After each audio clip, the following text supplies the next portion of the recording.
Adams. I'm Adam. And happy Thanksgiving. We're doing this on a Tuesday and not a Wednesday night, so we don't know a lot of the results about SmackDown. It's because we haven't fucking really watched it yet. So I'm sorry about that when it comes to WWE.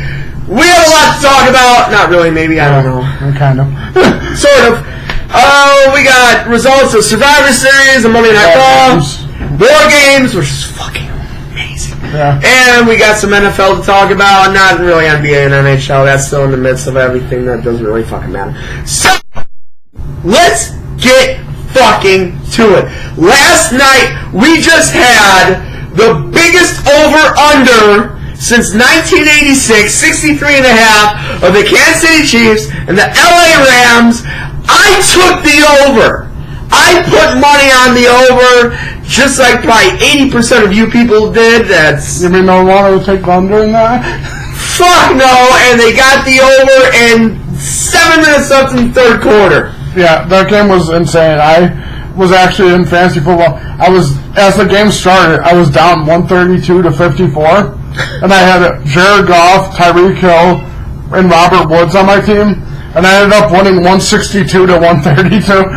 Like, Tyreek Hill and Goff got 40 points on their own. It's disgusting. What happened last night, they fucking won 54 to 51. Yeah. 54 And even their defense still scored points. They still getting interceptions and ball. It was disgusting that we were giving up 50 points. It was insane. It was bonkers. It was everything that we ever asked for. Thank you, Kansas City. Thank you, LA Rams. But neither one of you are probably going to make the playoffs. I mean, no. The Super Bowl. I meant the Super Bowl. The Super Bowl. You will not. But neither one will probably make the Super Bowl. I don't know. It depends. Like, if the Chiefs end up with home field advantage, I think it's going to be harder for some teams to go there. I mean, if they lose the home field advantage, like the Patriots, then they're going to lose because they're not going to go into Foxborough and win. No. But if it's going to Kansas City, it's a little different because, number one, the Patriots' defense is terrible. So, Mahomes has played them once already, and he's seen what they did against him. 45 points on their So now he's kind of knows where the weaknesses are. And if you go in vulnerable, the same thing. Tom Brady's Tom Brady. He's got Josh Gordon. Tom Brady have Tyreek Hill and Kareem Hunt? He's got Josh Gordon. He's got Julius Edelman, and he's got Rob Gronkowski, and he's got James White. When does Rob Gronkowski play? Playoffs. He's not going to play. Playoffs. He's going to complain his arm hurts again and just miss out. Playoffs. That's what's going to happen. But I thought last night's game, I heard on the radio, I didn't watch it, I saw the highlights on my phone afterwards. It was an it was an arena football game. Yeah. It was literally an arena football game. It was like Madden. A lot more. It was Madden. Exactly. It was a fucking Madden game. It was ridiculous. Even crazier than Madden. I loved it.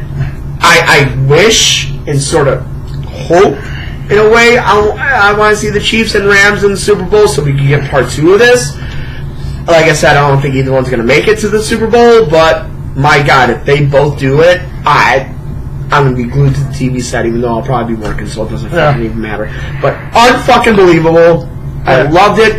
They scored 105 fucking points combined. That's the third highest ever in an NFL game. And it's the first time ever that both teams went 50-plus points in a game. First time ever. Yeah. Unbelievable. Yeah, it was nuts. Like, the weird thing about that game, though, was the fact that, like I said, like, you'd think, like, in a fantasy football situation, if you had either of those defenses, you're like, oh, well, I'm fucked, I get negative 20 points for getting up 50 yards and 600 yards and 50 points, so I'm fucked. But then each of them has interception returns and fumble returns for touchdowns and like 10 sacks. And it's ridiculous. It's just no sacks or interceptions stop Mahomes or Goff. But you know what? When I really think about it, and I know the crazy game that they both had, I think in a weird way it's going to make both teams struggle for the rest of the season. Maybe. You know, I think both defenses are going to struggle. I think the offenses will be good, but I think both teams are going to be giving up a lot more points somewhere down the road. It's just too much can be bad sometimes. It could be, but I think I was talking this about a couple people about this. I think eventually, because the Saints defense has kind of figured out how to like not give up 40 and slow people down. I think you'd have to think eventually the Rams defense is gonna perform like they're supposed to, especially with Marcus Peters. Other than Marcus Peters, like the secondary can be inconsistent. He's old. The LA Rams, their defensive line is disgustingly good. Their linebackers are amazing, but their secondary, if the quarterback has a little bit of time in the pocket and their opposing quarterback has a little bit of time, they could definitely throw against the Rams, and you've seen that. You've seen that with the Vikings, with the Packers, even with the Seahawks this past, the week before. The Rams secondary has a couple holes. Yes, they got Marcus Peters, but you know what? They got a couple holes that if you can exploit them, they're going to throw against those Rams, and it's going to turn into a barn burner before you know it. But if it's that situation, if even the Chiefs couldn't keep up with the pace that Goff was going at, then what are you gonna do? Because you're not because you said a great defense will stop that often. Not necessarily, because they're not gonna say stop it, but contain it. Even it could be contained. Even great defenses can still have weaknesses like that, and people will find ways to get through them. And I just don't know if anyone there's 3 offenses that I just don't see anyone stopping. It's the Chiefs, the Saints, and the Rams, because that's not gonna happen. At least not in the playoffs.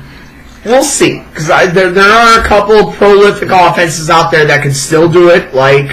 And I know this is on the AFC side, but the Patriots and the Steelers, and also on the NFC side, there's still. I've been saying them, even though they're on a 2-game losing streak. The Panthers. The Panthers have that type of an offense that could, not saying they can or will, but they could make problems for a team like the LA Rams. If there is somehow, some way, a Carolina at LA playoff game, guess who I'm taking? I'm taking the upset. I'm taking the Panthers. But they need a little bit to do on themselves. They've had two losses in a row that I can at least remember. Yeah. But no, there's a couple offenses other than the Saints on the NFC side that could make problems for the LA Rams.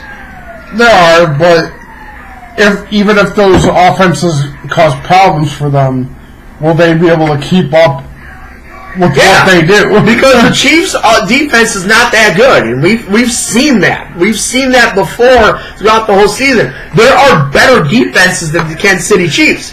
I mean, even the Packers fucking held the Rams under 35 points.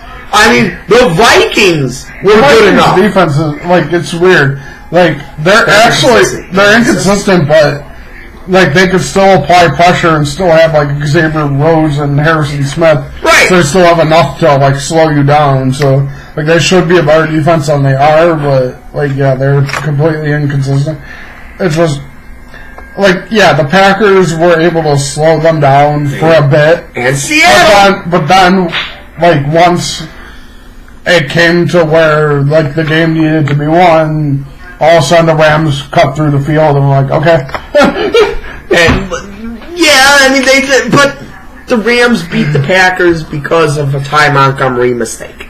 That's it's here. Let me look. You know what? I'm fucking doing it. I give no fucks. I'm gonna look at the Rams schedule, and I'm gonna tell you right now that you should be worried if you're an LA Rams team about your secondary because they're not that good.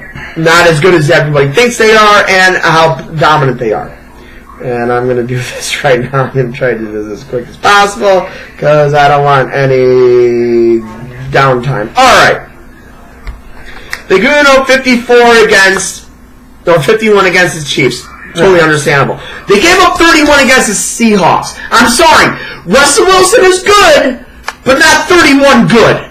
If you're supposed to be a dominant fucking team, you're not supposed to give up 30 fucking points against a goddamn Seattle Seahawks. People keep trying to I'm sorry, bring down and bash Russell Wilson. He's actually for his and a lot of reason people bash him, the same reason people bash Cam, because they're both a little weird. Twice. But Russell Wilson's a pretty damn good quarterback, and when Baldwin's out there and they have their run game figured out, he's good enough at doing what needs to be done to win. I'm sorry. You know what? This is making me even more suspect about the Rams. Win against Seattle, fine and great. 36-31. He gave it 31 points. Against the New Orleans Saints, they're the greatest team in football. Guaranteed, hands down, they're winning the fucking Super Bowl, just like I said before Week 1. We also the Cowboys. Against the Packers, they gave up 27. It's Aaron Rodgers, I understand. It's still Aaron Jones, even though Mike McCarthy is the most stupidest fucking fat fuck in the entire world. I don't give a fuck. Even worse than Charlie Weiss? Good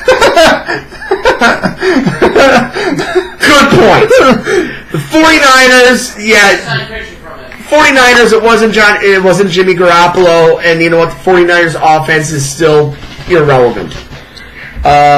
Denver Broncos, they gave up 20 to Denver Broncos, fine and great, it is what it is, it's in Denver.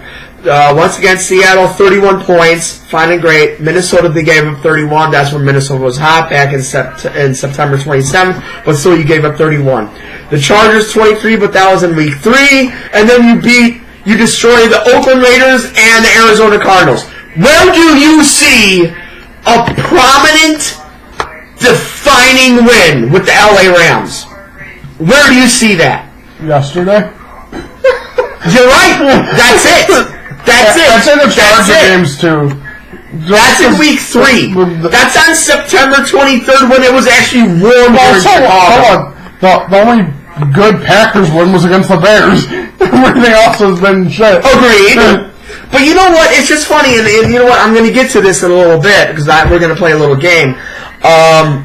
It's funny because everybody's saying here in Chicago, because we do live here in Chicago, that it's where were the Bears' prominent, dominant win against a good team? And it was before the Minnesota Vikings game, and you know what? I've been saying the whole fucking season, Minnesota sucks.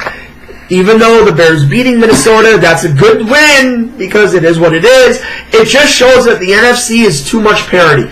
Other than the Saints, I am now really realizing right now, other than the Saints, everybody else sucks. And that even includes the Rams. Well, no, and that's, the thing with the Bears, though, is, because this week, if Trubisky doesn't play, they're going to lose. And, yes, and then they're going to be hugely behind the 8 ball because of division. Because they lost that game against the Packers that they should have won. They'll be 2-2 in the division instead of they should have beat the Packers. They should. Okay, they'll be 2-2 with the Green Bay game, which and against Minnesota also, which they could actually go 2-4. I understand what you're trying to say there, but I mean, the Bears have an easy enough schedule to still get mustered out 9 wins. And honestly, in the NFC North, I think 9 wins could win the division. It could, but if like I said, they should have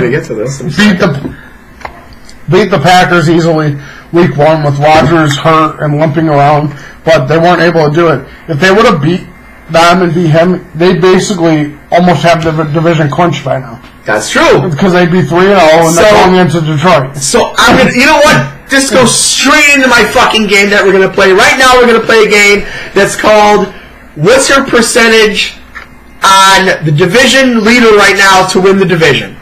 And right now, we're gonna stay with the NFC North with the Chicago Bears. They're 7-3. What's the percentage that you have of them winning the NFC North? Like 75. I have 80. I have 80%. And that's high. That's fucking high. Because I am not a believer in Minnesota. They just beat Minnesota. It was a lot closer. The score was a lot closer than what it was supposed to. They dominated them. Green Bay doesn't know where the fuck they are. They know where they are. They're on the fire Mike McCarthy. Exactly. They're only a half a game out of last place. I understand that everybody has 3 games within each other. Yeah. But at the same time... It's the Lions end up going on win streak and winning the division. Oh boy. Yeah, that's not happening. Alright, but no, 80%, 75%, I think we both pretty much have the Chicago Bears winning the NFC North.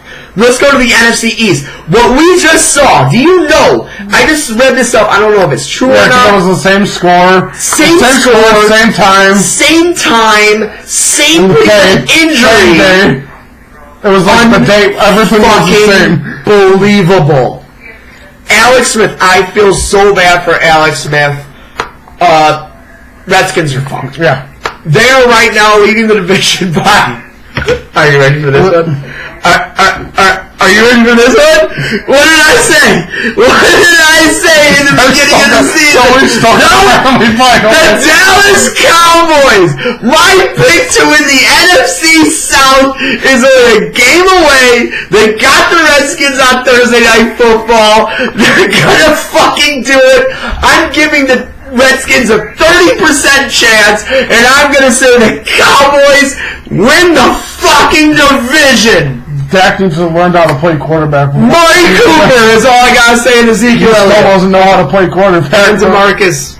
They've had Cooper for like 5 weeks. 3 weeks. He's barely put up numbers. What are you talking about? He's been doing great. Look at this. Look at this. Look at this. This has been 3 weeks. Guaranteed against the Atlanta Falcons. He has done 36 yards. Yeah. That's a great game. That's like a Joe Flacco great game. Against the Eagles. 75 yards. There you go. There's something. There's another Joe Flacco great game. Shut the fuck up about Joe Flacco. He wasn't even... So he's had 2 games. He's had 2 games. 5 weeks, my ass. Washington, you got 30% chance of winning the NFC East, and my pick is still the Cowboys. What do you got? What do you got? 15%. And who's winning this division? Is it my Cowboys? I actually could see the Eagles just randomly fucking up everything else and just running through because now the Redskins are vulnerable. Yeah, they have the Cowboys again. Yeah, they do. And I don't know if the Cowboys offense with Dak will be able to do that much. So you got the Eagles coming back and winning that division? I can see them getting the division. Or the Giants, fuck it. 9-7? Yeah. After a 1-7 start? That'd be hilarious. I'm just saying the Eagles is the pick you got. They fuck up their draft so bad. I don't know what they wouldn't even get a quarterback after that too. Alright. NFC South. 99.9999%. I agree. I was going to say 100% Saints. Just in case of user errors. Yeah, 99.999%, depending on some sort of fucked up injuries on Kamara, Thomas, Breeze, Ingram, the whole offensive line, the whole defensive secondary, and Carolina just goes off and goes 12-4 and wins 6 straight. I'm going to go 99.99% chance also with the New Orleans Saints with winning the NFC South. NFC West? 100% because everyone else is 5-5 or 2-6. Actually, you're right. Because the Rams are 10-1 and the Seahawks are 5-5 and they're in second place. And all the fucking Rams have to do is win their next game and they already win the division. So 100%. 100%. I'll say 100%. AFC East. New England Patriots, they're sitting at 7-3 with the Miami Dolphins knocking on the door with a knocking on the door. What am I talking about? 5-5 record, 2 games back. Say 40%. I could still see them falling apart. Just because the way they started. I could see them randomly. You're saying 40% for the Patriots? It's the Dolphins' time. It's Ryan Tannehill and Brock Osweiler. What are we doing here? We're 99% crazy over here. Osweiler. I'm saying 90%. 90% Patriots win the AFC East. It's going to be same old in the East. AFC North. We got the Pittsburgh Steelers 7-2-1 and the Baltimore Ravens 5-5. Wait a minute. The Baltimore Ravens are actually less. No, you dick. Leave Flacco alone. You dig? I'm going to say 90% too. No, I'm going to say 85. 85%. No, I said 98%. You said 98%. I'm saying 85%. You know he has a broken hip and he's probably not going to play, so your butt's looking really Damn bad. it, my 12 starts ain't going to work. Well, I tried. At least you got something. We'll see at the end of the season. This is going to be a fun division till the end. We have the Houston Texans 7-3, and we both got the Colts and the Titans at 5-5, and the division champions of last year is dead in the water at 3-7. But we have two teams that are 2 games back of the Texans. Texans are hot. Colts are hot. Titans just got their asses kicked by the Colts, like I fucking said. What do you have the Texans winning this division? 60%. There's still a chance Andrew Luck can just randomly. I was gonna say, yeah. I'll say. I honest to God, I was thinking 60%. I'll say 60%. Houston Texans win this division, but like you said, Andrew Luck is healthy. He's ready. And he's got revenge on his fucking mind. Watch out for the Colts, and like I said in the beginning of the season, Colts might make the playoffs. Let's go! Alright, Kansas City, they are 9-2, but yet they are only a game and a half up on the LA Chargers. They're 7-3. What's your chance of the Kansas City Chiefs winning this division? 40%. I think the Chargers could end up beating them in that game, and then this might be more beneficial for the Chiefs. They end up in the wild card and just go through the bigger teams earlier. Wait, holy shit! Because if they end up wild card, then they start off probably against the Patriots or the Steelers. No, if they're the wild card, they would be the 5th seed, which means they would probably have to face either the Texans or the Colts, which they will probably destroy. Yeah. And then they would have to go through the Patriots or the Steelers, but it would have to be in New England and Pittsburgh, which I do not see them winning in New England, but I could see them winning in Pittsburgh. Yeah. I'm going to say 70% the Chiefs still win this division, even though I said that, this might be struggle time for the LA Rams and Kansas City Chiefs after this crazy fucked up Arena Football League game. But I still believe the Chiefs will muster it out the division by a game, probably a 12-4 record, while the Chargers go 11-5. So I'll say 70% for the Chiefs. So we got some fun shit going on. We got 3 games on fucking Thanksgiving. How about what percentage of our chances are that Joe Flacco gets those stats you said he was going to get? 100%. Now, if he has a broken hip, it's not. 100%. He does not have a broken hip. Yes, he does. God damn it, he'll be back. He has a broken hip. He's done. No, he's not. He'll be back. I gotta find him. You know what? You'll be happy. Because of Dak's struggle and Goff on a bye, I had to pick up a quarterback this week. So I picked up a Baltimore quarterback. LaMarcus. Yep. I mean, Lamar Jackson. Yep. Fuck you. I mean, you wanted me to pick up a Baltimore quarterback, so I picked up the better one.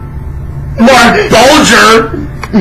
Yes, he's better than Flacco too. Or not Mark Bolger. Kyle Bowler. There we go. Yeah, he's better than Flacco too. Kyle Bowler. Yeah, how about that fucking name out there, Kyle Bowler? Yeah, he's better than Flacco too. No, he's not. Fuck you. Kyle Bowler sucks. Fucking piece of shit. So is Flacco. No! Joe Flacco's a fucking Super Bowl winning champion, you motherfucker. Fuck Eli Manning. So is Nick Foles. Nick Foles won a Super Bowl. That proves that you don't have to be a good quarterback to win this.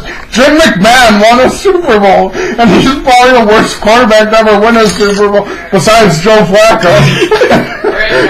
Brad Johnson, I agree with that one. Alright. You know what? We gotta look back at our other shows to see how we are with our picks of the week. I don't know what the fuck we are, but I know we had a lot of good ones this past week. So I got to do some homework on that shit. I'll come with stats at the end of the season with that bullshit. But with that said, we got 3 fucking games this Thursday night on Thanksgiving, and we got the whole slate of fucking games. So we're going to start out with at 11:30 a.m. where everybody's going to be sleeping no matter what, so it doesn't even fucking matter. Chicago Bears and the Detroit Lions. Lions, because I think Trubisky's out. I don't think he's out. I don't think he's out. You know what? But I'm looking right now. Daily Drive, Lions make a change. I don't see anything right now. But if he... Alright. I'm going to say Trubisky is going to start. And if he does start, I'm picking the Bears. But if for some reason Trubisky does not start, I'm taking the Lions in a 3-point game. Yeah, I don't think he starts. But I'm going to go with they're going to rest him like they did Mac when he was hurt. Because it's... Yeah. Because like you said, a whole bye week, it's like a bye week for him. Yeah. I get it. I'm still going to go with the Bears. I'll go with the Bears. I'll go with that one. So, Washington at Dallas, and holy fucking shit. The line is Dallas -7.5. Well, I don't believe in the Dallas Cowboys that much. We're gonna, but what the fuck? We're going to get something special in this game. The first ever Thanksgiving tie. Oh my god. You said it! You fucking said it! The Thanksgiving tie! Hey! I want the neck on this one! Give me the tie! I'm going with the Dallas Cowboys on this one. This has got to be the Cowboys. You got the tie, holy shit. Atlanta and New Orleans! New Orleans. Yeah, Let's crush them. Yeah, New Orleans. I say New Orleans. Alright, this game. Oh, Jesus. You know, we'll save that one for last. Because it's Sunday Night Football. Oakland at Baltimore. Baltimore, because I finally have a very good quarterback playing. Just to spite your ass. Just to fucking spite your ass. About the Raiders. I am picking the Raiders. The Raiders. They beat the Cardinals last week. My chosen Cardinals aren't good. Chosen Rosen is good. But they aren't. True. Not yet, at least. I'm taking the Raiders over the Ravens. Raiders over the Ravens. Seattle and Carolina. Seattle.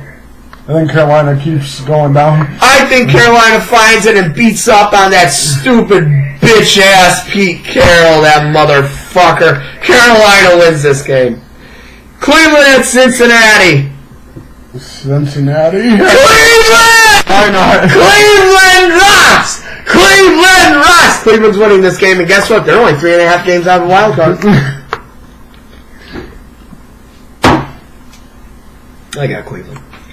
New England at New York Jets. Patriots? Yeah, I agree. What the fuck is that? I agree, the Patriots. Giants at Eagles. That sucks. That sucks. The Eagles, just because the Giants are basically a dumpster fire? I agree, the Eagles. Eagles all the way. That's how Eagles start their roll to the NFC East title. That's how it's going to be. God damn, they're going to win the NFC East title on that one. Well, end up randomly winning the Super Bowl. they just fall completely ass backwards. Just ass backwards. They're like, hey, I'm in the Super Bowl. Hey, we got like the... Then Foles is going to play again, and they're going to win. Probably will happen. Probably fucking happen. Niners at Buccaneers. Why? Exactly. Why? Maybe Niners. I mean, there's really no good option in that game. I'm saying the Buccaneers. Jameis Winston is starting again. I think he gets it on the Niners.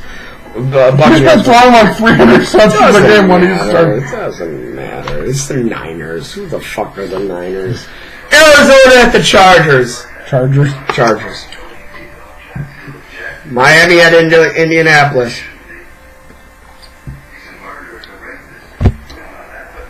Andy. Colts. I agree. Colts. Steelers at Broncos. Steelers. I agree. Packers at Vikings. Vikings. I agree. Vikings. And I think that's going to be the game, if they lose, that they actually can McCarthy.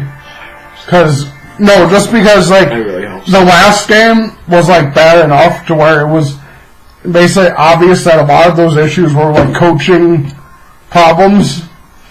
If he loses a division game to the Vikings, especially when the Vikings are very beatable right now, I think he's going to be done. They might not do it in season, but they'll. That's the game. That's kind of. Well, I thought last week was the game against Seattle because they should have been done. But like my friend said, for the Bears, when John Fox lost to the Packers, basically everyone knew Fox was done. Yeah. I think that's what last week's game against Seattle was. And if he loses again, oh god, he's gone. I think he's gone for sure. You're beating a dead horse at that point. And then Tennessee at Houston. Tennessee. I think the Titans will find a way to win. I like that pick, but I'm going to go with the Texans on that one. I think the Texans are okay. But, okay. I like it. That's what we got for the NFL. I honestly have nothing on the NBA this week. The NBA week has been sort of boring-ish, other than that the Golden State Warriors are on a little bit of a slump, and what the fuck does that matter? They're still going to win the goddamn NBA Finals. It doesn't fucking matter. NHL is still just in the NHL. MLB, we're not at the hot stove shit with that. Other than Yankees got a blockbuster trade for Paxton, the starting pitcher of the Mariners. Oh, yeah, I already saw about that. Who the fuck cares about that? Yeah. Boston is still better than them, and so is about 3 other teams in the AL. So, do you think Yankees get any big free agents? Like they said, supposedly, fucking Bryce or already said no to them. Yes, they did. Like Machado seems like the one that would make the most sense because they need a shortstop the first 3 months with Didi out. And he's the type of player that would fit in good with the Yankees, like the don't give a shit if I'm like dirty or anything. I'm just gonna like play my game. Like he seems like he'd fit in as like a good addition to them. He will, but he ain't. Machado will not be a Yankee. He'll be somewhere else. A White Sox. I don't know how I feel about that yet. That's your new AJ Pierzynski. Give me a minute. That's your new Pierzynski. Alright. Well, except instead of punching Barry, he steps on ankles. I want to talk. Oh, you know, we got douche of the weeks. Let's do douche of the weeks. I think that's a great idea. Let's do douche of the weeks. Who's your douche of the week? I got 2. One's McCarthy for constantly fucking shit up. That's a gimme. And my other is Vince McMahon for putting on a complete shit of a Survivor. I like the Survivor Series. I thought it was a very well show. He only did that because he knows everybody likes SmackDown better, and he can't handle that Raw isn't everybody's top show, everybody's top love. He can't handle that. So he's just going to continue to bury SmackDown and try to drag it down. He just got like a multi-million-dollar deal with Fox. Which is why you think he would at least let them win a fucking match. But they did. But they didn't count it. But they didn't actually count it. But they did win a fucking match. But they didn't actually count it. We got a lot to talk about that. That was interesting. They didn't actually count it that they won. Because the whole show they were saying they were 7-0. They didn't even acknowledge that they won a match. And, like, not just that, but, like, the fact that kind of like how, like what I was talking to a lot earlier with Triple H basically telling some of the NXT stars that he's going to try to hold off on some of them getting called up just because, like, I mean, Lars got called up, but Lars will work because he's a big monster. That's what Vince likes. But he's told some of the other guys, like Ciampa, Gargano, Cole, that he's going to try as hard as he can to, like, hold them back, let them stay at NXT, keep doing their thing, and then once he gets more say in Raw and SmackDown, or Steph gets more say in Raw or SmackDown, and it's not all like going through Vince, then they'll get called up because he doesn't want what happened to the Revival, the Ascension, Tyler Breeze, Finn Balor, Sami Zayn. Sam Almas. Yeah. And Almas is still supposedly supposed to get up. No Way Jose. I mean, No Way Jose's a joke, so that doesn't... But, like, Breeze... Like, I know Breeze's character on the main roster has been a joke, but when he was in NXT, he was actually, like, a legitimately great heel. Same with Bo Dallas. Yeah. Like, they were both, like, great. And there's even talk that Triple H wants to try to bring some of the main roster people, like, back to NXT on a more permanent basis to try to rebuild some of them, like Finn maybe, and even the Revival. Yeah, no, I agree. I think that would be an amazing thing. Douches of the week is a very tough one because apparently, my two built-in ones is Le'Veon Bell and Mike McCarthy. Like, that's already gimmies right there. So it's very tough to come up with a third one because I already have two built-in ones. I'm going to give it to Nia Jax. Yeah. Because it's... Well, that's kind of why I've been thinking there. Because he's pushing her for fucking up what would have been one of the best matches of Survivor. I mean, Charlotte vs. Ronda was awesome. One surviving. Yeah. That was interesting. I mean, Charlotte vs. Ronda was awesome. We're going to get to that in a minute. But the Becky vs. Ronda match would have been amazing, too. And I think it would have been the same exact outcome. Yeah. It would have been the same exact outcome. Becky would have got herself DQ'd and beat the fuck out of Ronda Rousey.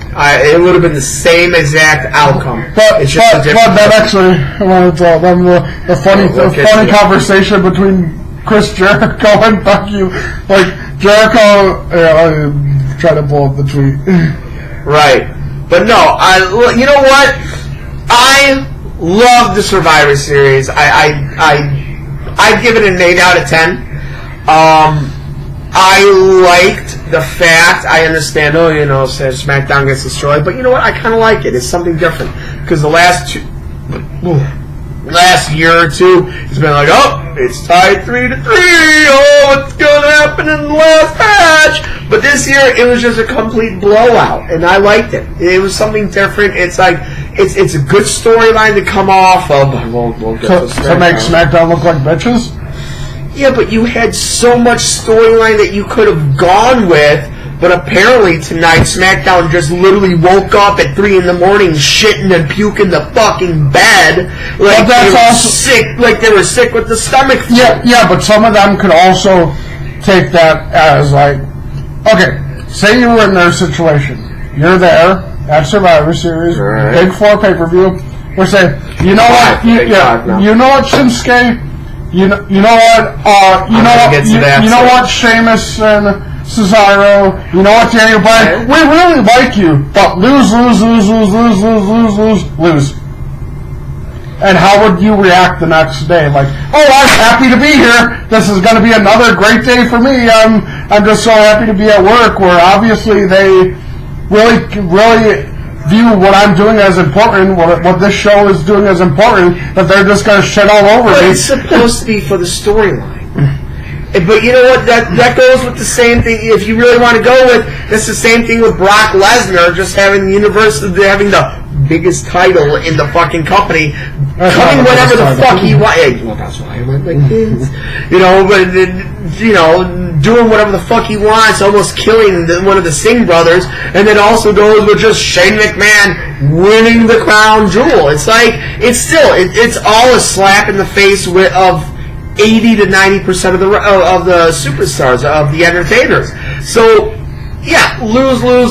I mean, that's part of your job. You gotta lose. But it's supposed to turn into a very compelling storyline, which right now, from what I've heard of what happened on SmackDown tonight, was a bunch of garbage. They could have went with so fucking much tonight, and they didn't fucking pull the trigger.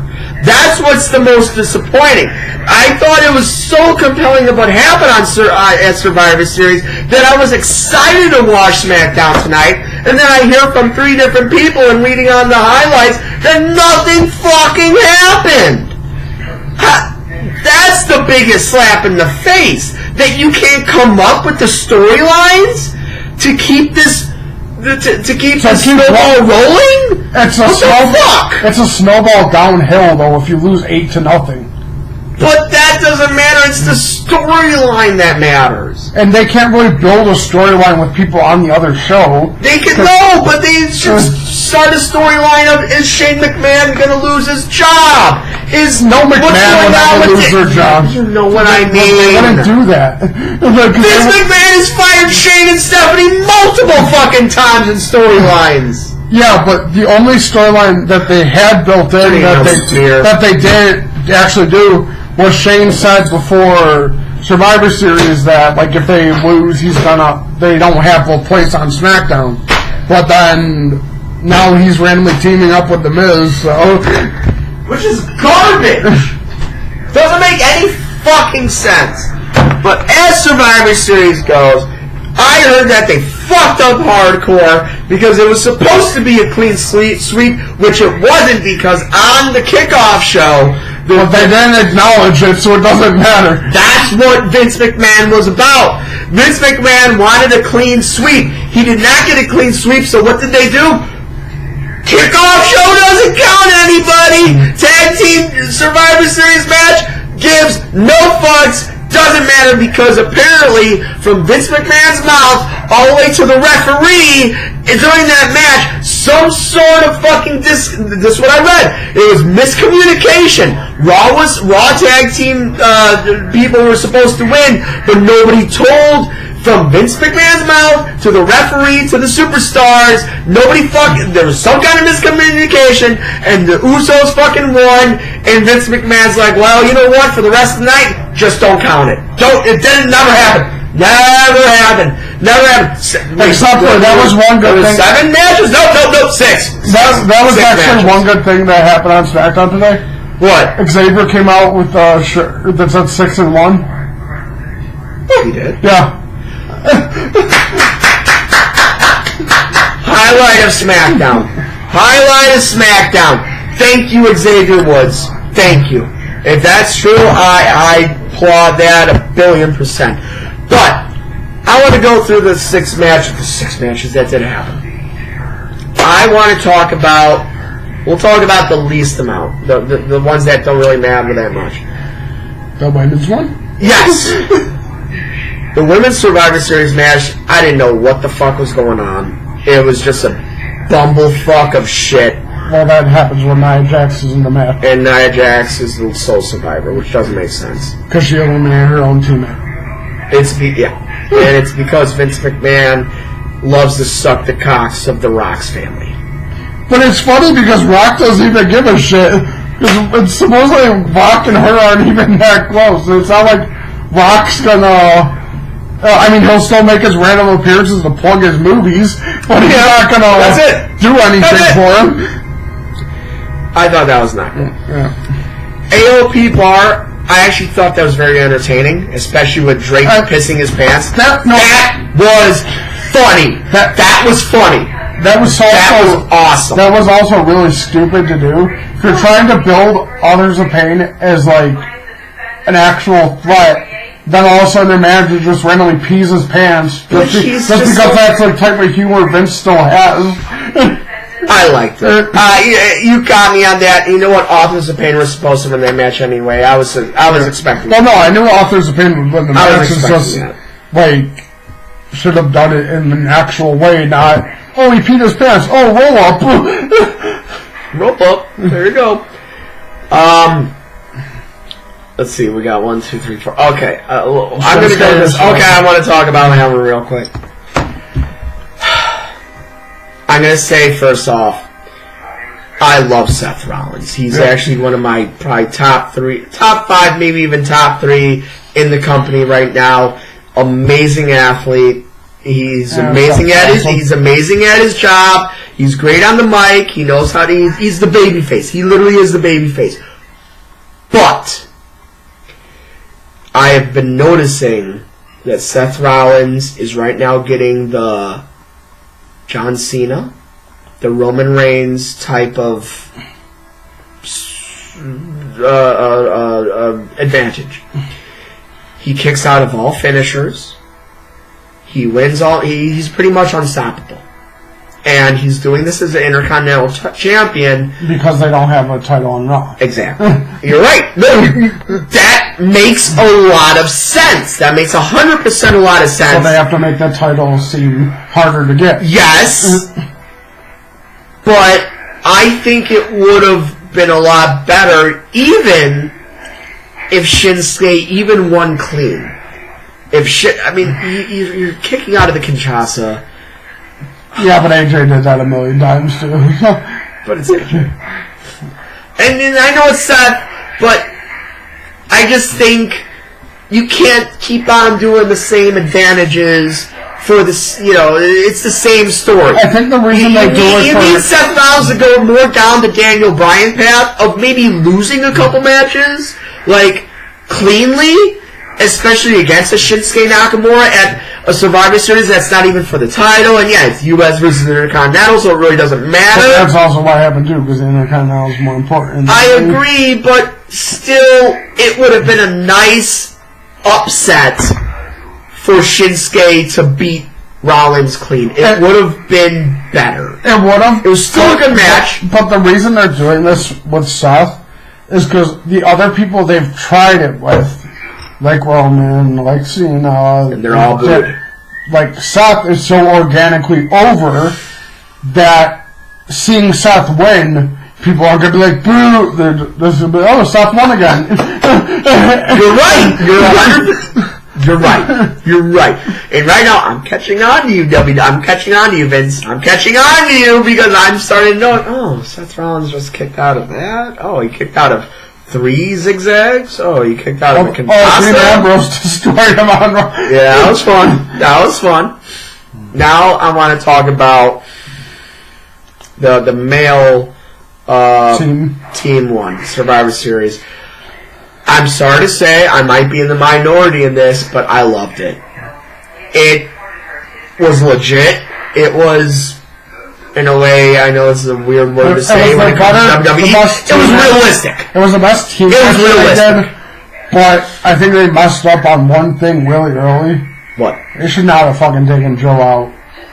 I agree. It should have been somebody else. Joe even if you want to have Joe be like in the end with Miz and Shane, and then Joe gets the pad Miz and Shane. I'm sorry to say it should have been Jeff Hardy. Yeah, Jeff should have been Jeff. Jeff or Ray should have been out. No, not Ray. It could be Ray. Ray just came back, so you're trying to boost him up. It should have been Jeff. Yeah. Jeff should have been the first one out from Drew McIntyre's, but I understand why they did to Samoa Joe because they are threat. Because he was the biggest threat. Yes, but they're really, really, really, really trying to put over Drew McIntyre. Yeah. They're really trying to make him into that monster heel. They're trying to make him Braun Strowman-like, so when McIntyre is ready for a huge title run, or at least a title challenge down the road, you're going to look back like, oh yeah, Drew McIntyre, he's beaten this guy in that short of time, that guy in that short of time, that guy. So I understand why they did it. It just sucks because now Samoa Joe goes down the ladder in SmackDown. That kind of disappointing. The one thing about it that was like hilarious was I loved that Miz and Jeff kept knocking down people in the corner, and Miz kept dragging Shane up to the top. That was great. Go, do your coast. No, fucking do it. And then Strowman just killed him. Done. But I really liked how it wasn't even really dramatic at the end. I really loved that the Raw superstars were beating the fuck out of each other early in the match. That was fun and a nice little refreshing. I mean, that kind of happens on most Survivor Series where the teams turn on each other for a little while. I liked it. I think the one thing I was still kind of expecting at the end was just because Braun ended up surviving to that, but I still thought he was kind of going to do what Nia did, where he eliminated his own teammates and then just beat him. And then beat Miz and Shane by himself. He took out McIntyre and took out and that's the thing that's stupid. Bobby Lashley should not have lasted that fucking long. Well, he didn't do anything. he doesn't do anything on any of his matches. He just does a vertical. He basically the new version of Brock Lesnar. He just does a one suplex and then his finisher. And a Dominator, fucking press, and that's it. But no, I liked how that storyline went. I give kudos to that match. And you know what? I even liked Shane McMahon being like, "Oh, I got Strowman, McIntyre, and Lashley. Let's go." Like, I don't care. Let's fucking go. And I liked it very, very well. I'm going to save the best for last. So that means, of course, I'm going to talk about Daniel Bryan versus Brock Lesnar. Bryan's hilarious. I'm going to tell you this. So I watched it on my phone, and I got the network on my phone, and I was at work. The first 5-6 minutes of it, I literally just fast forward another 7 minutes. And I'm like, alright, what's going to happen? Like, let's just get this match over. Because all it was Lesnar just suplexing him. Suplex City, trying to make his own chant, which was hilarious. That was funny. I'll give him that. And then all of a sudden, Daniel Bryan gets the comeback. With a low blow. Which was awesome. I'll give him that. If it wasn't for Daniel Bryan low-blowing him and a little bit of comeback, and this would have been a terrible fucking match. But you know what? Daniel Bryan still shows that he is one of the best in the world. Well, no, I like that match better than most of the other matches. I really liked the beginning of the match where, like, Bryan was kind of goading Lesnar, where, like, Bryan was, like, kind of doing Lesnar's hop, like, jump in the ring and, like, kind of, like, teasing him and trying to get him to go. And then every time Lesnar would come after him, Bryan would just go out of the ring just to, like, piss him off. Yeah. And then, like, even after he lost, like, Bryan was, like, still, like, laughing and smiling. And, like I said about Bryan's a lot better now as a heel because he's a lot more entertaining. I agree. The match was I was, like, seriously worried when he did the first German suplex that he killed him. Like, oh, there goes Snack again. Concussion protocol. Let's go. Oh, boy, here we go. Daniel Bryan, dead. I'll give that match a C only because of Bryan. If not because of Daniel Bryan, then it would have been enough. I was expecting I'm so tired of Brock Lesnar. During that match, Heyman to turn on Lesnar. Because of how much Heyman was, like, amping up Daniel Bryan with AJ and, like, oh well, Daniel Bryan's really the best wrestler in the world. You're a good number 2 though. All Heyman does with Paul Heyman. But and, like, eventually Lesnar's gonna be on and Heyman's gonna need a new person. Daniel Bryan, Lars Sullivan. Lars could work, but I don't know if they're really gonna do anything with them. But now, I got to take my glasses off on this one. What we got with Ronda Rousey versus Charlotte Flair, and you may or may not agree with me on this, this match and even the ending, I'll even say the ending, was straight up WrestleMania caliber, main event status. What we fucking got out of Charlotte Flair and Ronda Rousey was literally electrifying. I thought that's one of the best matches I have seen in a very, very long time. Because it just worked. Yeah. They're so good in the ring with each other. And for Ronda Rousey to do this in like 10-month span is ridiculous. Yeah, it was great. I can't believe it. And they were great in the ring. It was a really good match. It really was. There's still, like, a part of me that's like, it should have been fucking Becky Lynch. It shouldn't have been. It would have been Becky Lynch. And now, I've been hearing that we're going to get Ronda Rousey versus Charlotte Part 2 at Royal Rumble. I don't know how. I was hearing WrestleMania is supposed to be a triple threat. That too. I did hear that. I did hear that too. Which is kind of interesting if Becky's still the champion, what they're going to do in that situation. If they're both still a champion.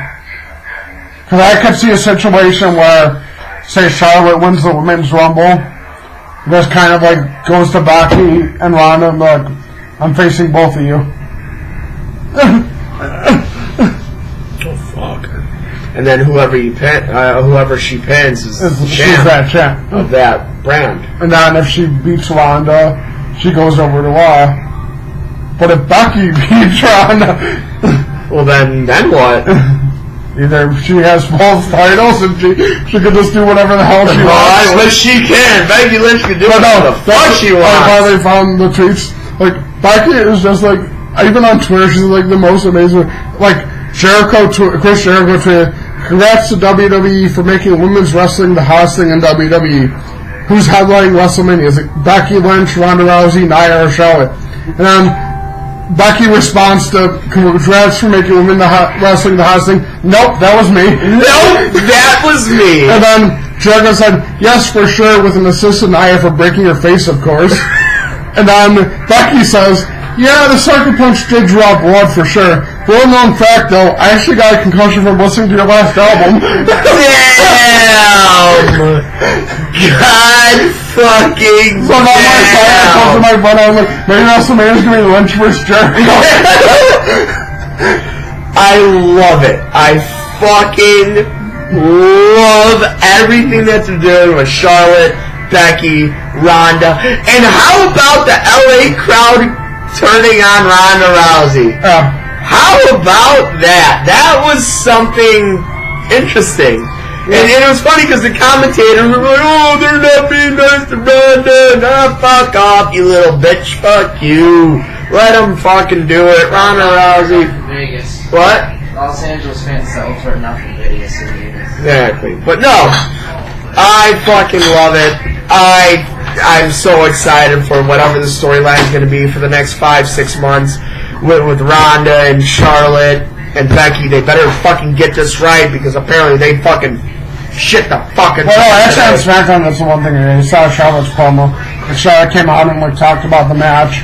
And then the Iconics came out to like tease her for like, "Oh, you got DQ'd and lost." I'm supposed to like Charlotte like beat the shit out of him. Fucking love it. Fucking love it. With that said, you know, like I said, I give this Survivor Series a 7.8 out of 10. Not an 8, but a 7.8. I thought it was very good. I thought it was overall very good.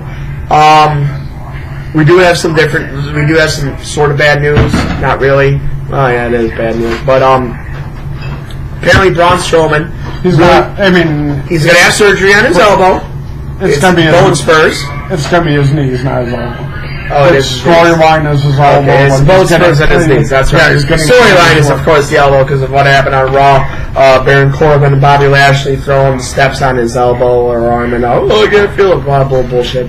But yeah, it's his knees. You're right. He's gonna have surgery on that. He may or may not be ready for TLC, which is kind of fucked up. But they're still going to be scheduling him against Brock Lesnar at Royal Rumble. So he could lose again? Yep. I'd say, like, this pay-per-view, honestly, like, letter grade, I'd probably give it, like, a C-. Like, number grade, maybe, like, a 4 or 5. Just, like, yeah, there were some good matches, but, number one, the way the WWE Universal match like started off just a normal like, "Oh, Lesnar come suplex everyone and then just leave," was like, okay, like you gotta eventually like think of something new then just, and they eventually did with him blowing him and stomping the shit out of him, which was awesome. But like them not counting the tag match because they screwed up the finish. McMahon's like, doesn't count. Fuck you, Vince. You know what? You're also my douche of the week. And then I know that.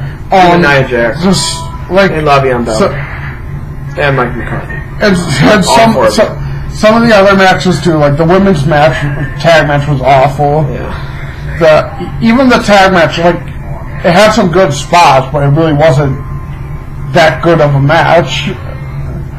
The men's match was good, but even had like some moments where it was kind of like, okay, that doesn't make sense. That's kind of stupid. Like, what are you doing? And like the two best matches were the last ones, but in terms of the actual Survivor Series matches, none of them were like that great. They were average at best. And like average at best. Even like the title versus title matches, like Seth versus Shinsuke was really good, but then like the finish was weird because like, they both kind of missed their spot on Shinsuke going for the Kinshasa, then Seth went for the curb stomp, but they kind of missed their timing, but it's whatever. You know, it happens when you're so fast paced. Once again, I think this week, NXT fucking slaughtered them in the pay-per-view. I was going to get to that. War Games, like, destroyed Survivor Series. And to destroy, like, a top 5 pay-per-view with only 4 matches. 4 fucking matches. Yeah. And they slaughtered Survivor Series. Yeah. Dude. Aleister Black and Johnny Gargano. Yeah. What can you say about that? That's ridiculous. Yeah, the match was like insane. Like great spots. Gargano, great match. There's actually rumors though that like ever since Gargano like turned heel, like Ciampa's been like tweeting at him like, oh, see, this is the Johnny I always like knew existed. And he's been posting old pictures of DIY after he tweets to him. Oh shit! Can we see a reunion? Except this time as heels. As heels, which would be amazing. But like that match was amazing. The Kari versus Shayna match ended up better than I thought. I kind of thought Kari was going to win, but I like that it wasn't basically Survivor Series where it was just a sweep and over and just like, okay, get the fuck out of here. Nice 1-1. Yeah. 2-1. Shayna wins. Velveteen Dream versus Ciampa was actually very, very entertaining. Yeah. Velveteen Dream is very funny in the ring.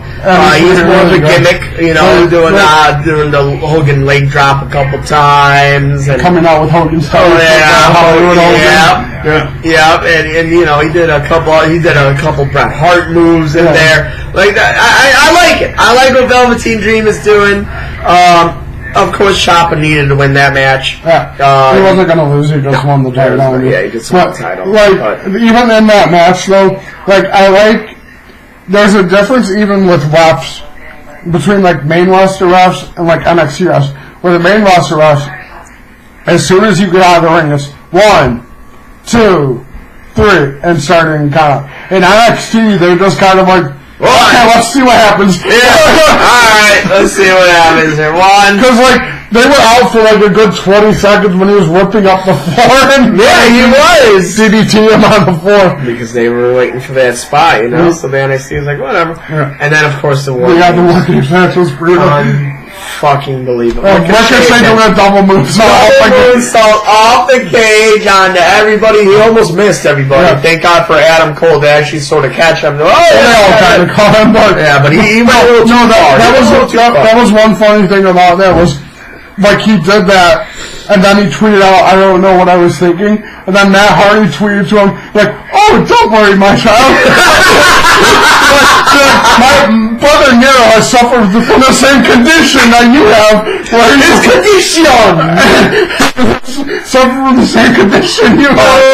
Oh, I gotta see that shit. Oh, my God. Oh, my brother Nero is suffering from the same condition as you. Oh, Ricochet. Oh, my God, that's too good. That's too fucking good. I love it. War Raiders are great. Pete Dunne's becoming the baby face, man. Holy shit. I mean, he's kind of been one, but for a while, but I mean, I think this was his coming out party, I'd say, you know, like, do you see him maybe challenging Ciampa for the next one? Well, no, because he already has his... He's already got the UK. Yeah, UK, and I don't see them really changing anything. Here. Stupid thing. It's so he did champions, because it's the North American champ in the UK, and these are all his tweets. And told you, King Ricochet, Brother Nero has the same addiction. He has to jump off the highest perch available. That is amazing. And then Ricochet, like, tweeted, like, the picture, like, I forgot what movie it's from. I think it's either Monsters, Inc. or somewhere where it's like the little girl and says, sorry. Sorry. No, you know what? NXT still once again slaughtered Survivor Series. We got TLC coming up in about a month, and then we'll see But what it happens. doesn't really matter because nothing's gonna change. Yeah. No. But yeah, like We'll get AJ Styles versus Daniel Bryan. in a TLC match, I think. But yeah, the War Games match had a lot of cool spots. The one time they speared, I think it was Rowe through the table on the outside. Yes. When Ricochet jumped from one ring to the other to the Rob gig. Fucking amazing. The moonsault off the cage was awesome. Was great. When one of the I forgot who it was, one of the War Raiders on the other ropes on the other fucking ring, and then he fucking does the splash. Yeah. He went from one ring to one ring, he did a splash through the table.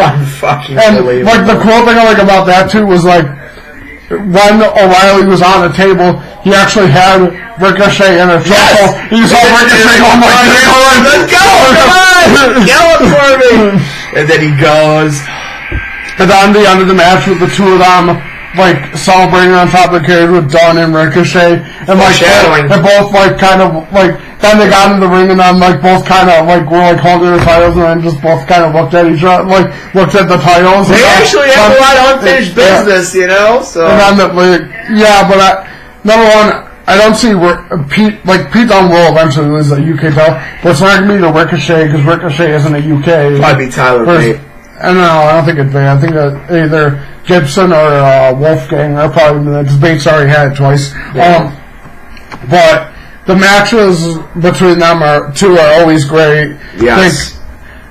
I think Ricochet might be the one that Triple H was trying to hold back the most. I agree. Because he knows as soon as he gets up there, that's just like 205 live. Yes. 205 live. You're in 205. It's like, God damn it. Why can't you? No, or you're just gonna tag with Rey Mysterio on SmackDown. Great, nice. Another lucha party. Fucking wonderful. Hate this shit. But War Games was an awesome pay-per-view. Like most of them, the NXT stuff is I could honestly see a point where Vince might just be like, okay, NXT, stop putting on these shows. Because it's like embarrassing the main roster shows. And then I'll be sad. Just because like each time there's one the day before one of his pay-per-views, it like kills it. Yeah. Like it's not even like a fair fight. It doesn't matter who you have. It's like Lesnar versus Strowman at the last pay-per-view. Yeah, and it's like nope.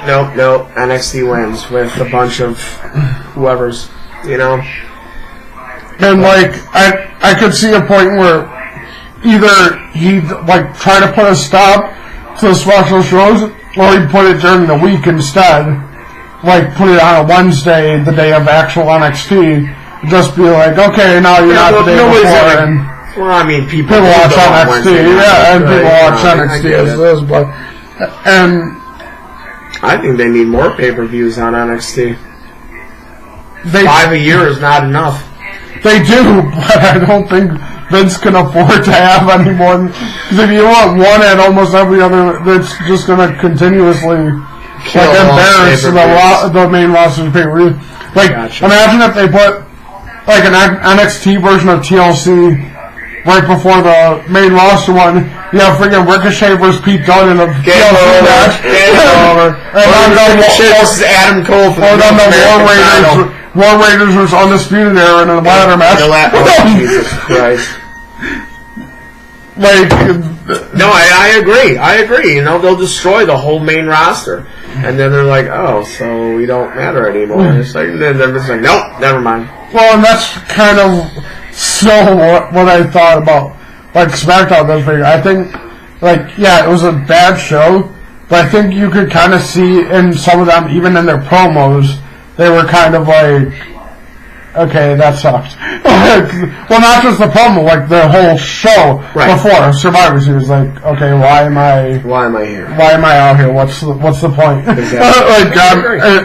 And like you would say, like it was to sell a story or whatever. It was. Like they didn't do it right. Yeah. No, they did, and they also, you could have sold the story and still, like, as the show was going on, I was kind of thinking, I was like, I knew they were AOP was gonna win. I knew Seth was gonna win because AOP just won the titles and Seth is like the top face on Raw. And I was like, maybe the SmackDown women will win that match because they had Asuka and Asuka could just choke Nia out. Yeah, but then they had Nia win for some unknown reason, and then a bunch of assholes. And then like in the men's match, like the whole time I was thinking, I was like, eventually Braun's gonna snap and go after Baron, go after Bobby Lashley, or so. Like that was like the biggest disappointment in that match was that Bobby Lashley lasted till the end, and Samoa Joe was the first elimination. When you have someone a million times more talented, like just okay, you're gone. It's for shock value. It sucks, but it's for shock value. Should have been Jeff Hardy, but Vince McMahon's a dirty old bastard. And with that, I got nothing else. Yeah. Alright, James! Alright, madam. We'll see you next week. Up list.